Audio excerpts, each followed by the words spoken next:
반갑습니다. 조정현 TV 조정현입니다.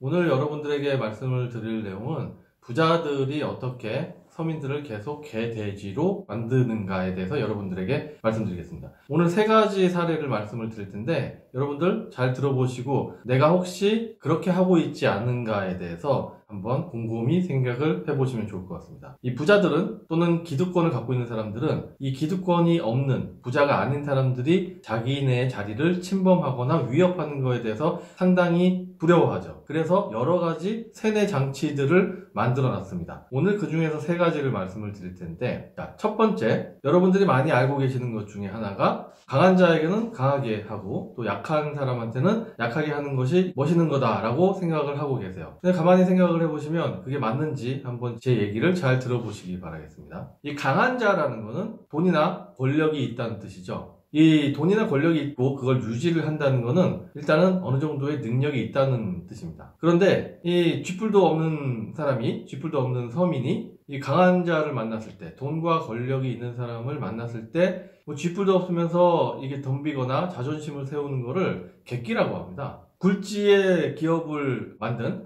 정주영 회장님이나 아니면 이병철 회장님 이런 분들을 생각을 해보시면 이분들이 젊었을 때 사업을 막 키워나갈 때 이 정치권에서 정치 자금을 내놓으라고 한다든가 말도 안 되는 그 요구를 하는 경우가 있었죠. 하지만 이분들은 자존심을 세우지 않고 그들이 요구하는 거에 대해서 최대한 맞춰줬죠. 그리고 거기에서 내가 취할 수 있는 것들을 취하는 전략을 썼습니다. 이 강한 사람, 권력을 갖고 있거나 자기보다 돈이 많은 사람에게 객기를 부리는 게 아니고 그들이 갖고 있는 돈이나 권력을 이용을 해서 내가 어떤 이득을 취할 수 있는가를 생각을 하고 또 행동으로 옮겼기 때문에 지금의 현대, 삼성 같은 아주 글로벌한 기업을 만들 수 있는 토대를 만든 거죠. 그리고 여러분들이 많이 알고 있는 초안지에 나오는 한나라 장수 한신 같은 경우에 당대에 정말 내노라는 그런 장수였지만 시골 자기 고향에서 동네 깡패가 자기 가랑이 사이를 지나가라 라고 했을 때 두말 않고 한신은 가랑이 사이로 지나가는 모습을 보여줬죠. 이 강한 자에게 강하게 하고 약한 자에게 약하게 한다가 과연 맞는지 여러분들 잘 생각해 보세요. 요즘에 한참 뜨고 있는 수우파 스트리트 우먼 파이터라는 데 보게 되면 이 모니카라는 그 리더가 나오죠. 프라우드 우먼이라는 크루의 수장이 모니카인데 모니카라는 친구가 심사위원인 보아와 이 대립관계를 연출하는 모습이 나와요. 사람들이 그 모습, 카리스마 있는 그 모습을 보고 또 이제 열광을 하게 되는데 심사위원이라는 위치하고 심사를 받는 사람의 위치에서 만약에 이게 어떤 예능 프로그램이 아니고 면접을 보거나 아니면 어떤 협상의 자리라고 하면 과연 그렇게 자존심을 세우고 강한 사람에게 강하게 어필을 하는 것이 자기에게 과연 이득이 됐을까? 물론 이 프로그램 같은 경우에는 어떤 예능이고 또 그 외에 어떤 인기라는 요소가 있기 때문에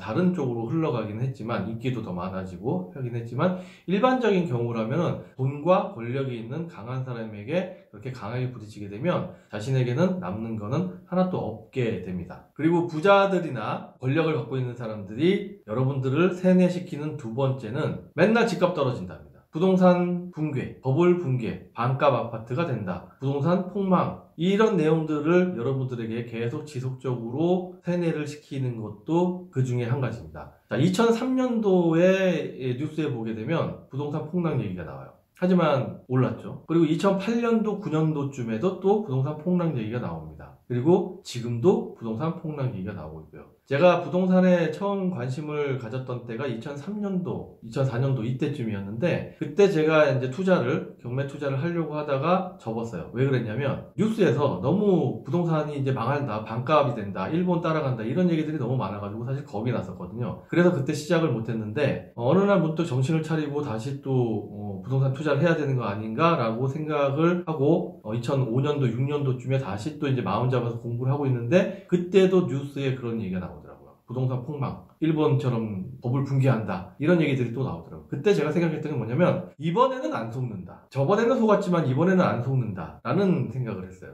그래서 그때 이후부터는 지속적으로 부동산 투자를 계속 했는데, 그게 2008년도, 2009년도에도 나왔고 2010년대 초반에도 또 부동산 붕괴, 버블 붕괴, 반값, 폭망 이런 얘기들 계속 나왔습니다. 이게 거기에 휩쓸리게 되면은 내가 해야 되는 것들을 못하게 되죠. 이것 또한 부자들이나 기득권을 갖고 있는 사람들이 서민들이 부자가 되고 성공하는 거를 일부러 막는 그런 음모가 아닐까라는 생각을 합니다. 그리고 마지막 세 번째가 일반 대기업에서 많이들 시행하고 있는 이 자녀의 대학교 등록금을 지원을 해주는 제도인데요. 제가 나이가 이제 50이 넘다 보니까 제 주위에도 대부분이 부장 또는 임원들이 많은데, 이 친구들이 보게 되면은 이 대학교 등록금, 아이들 대학금 등록금 때문에 회사에서 나오지 않고 끝까지 버티려고 하는 그런 경우를 굉장히 많이 봅니다. 그런데 사실 그 금액적으로 보게 되면 1년에 한 돈 1,000만 원 정도 되거든요. 자기가 갖고 있는 능력이나 시간을 투자를 해서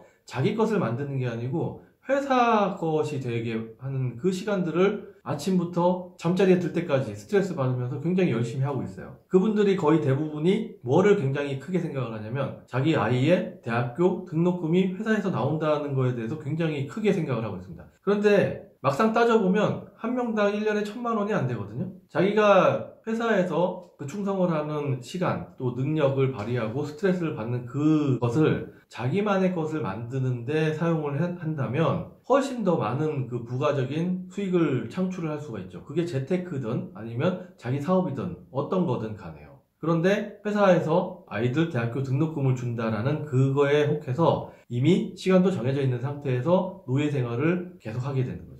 이 세 번째, 자녀 대학교 등록금, 학자금을 지원을 해주는 제도 또한 가진 자들, 부자들, 그리고 기득권자들이 여러분들을 지속적으로 서민의 삶에 만족하고 부자가 되거나 성공하지 못하게 막는 그런 시스템이다 라고 생각을 하시면 맞습니다. 자, 오늘은 여러분들에게 권력을 갖고 있거나 부자들, 이런 기득권을 갖고 있는 사람들이 일반 서민, 그들이 얘기하기로는 개돼지, 이 개돼지들을 그 개돼지의 상태로 계속 유지하게끔 만드는 그런 어떤 그 시스템적인 사고방식들을 세뇌하는 거에 대해서 여러분들에게 말씀을 드렸는데, 오늘 제가 드린 말씀 가만히 생각을 해보시고 곰곰이 자기 자신을 한번 돌아보는 시간을 가지면 좋을 것 같습니다. 예, 시청해 주셔서 감사합니다.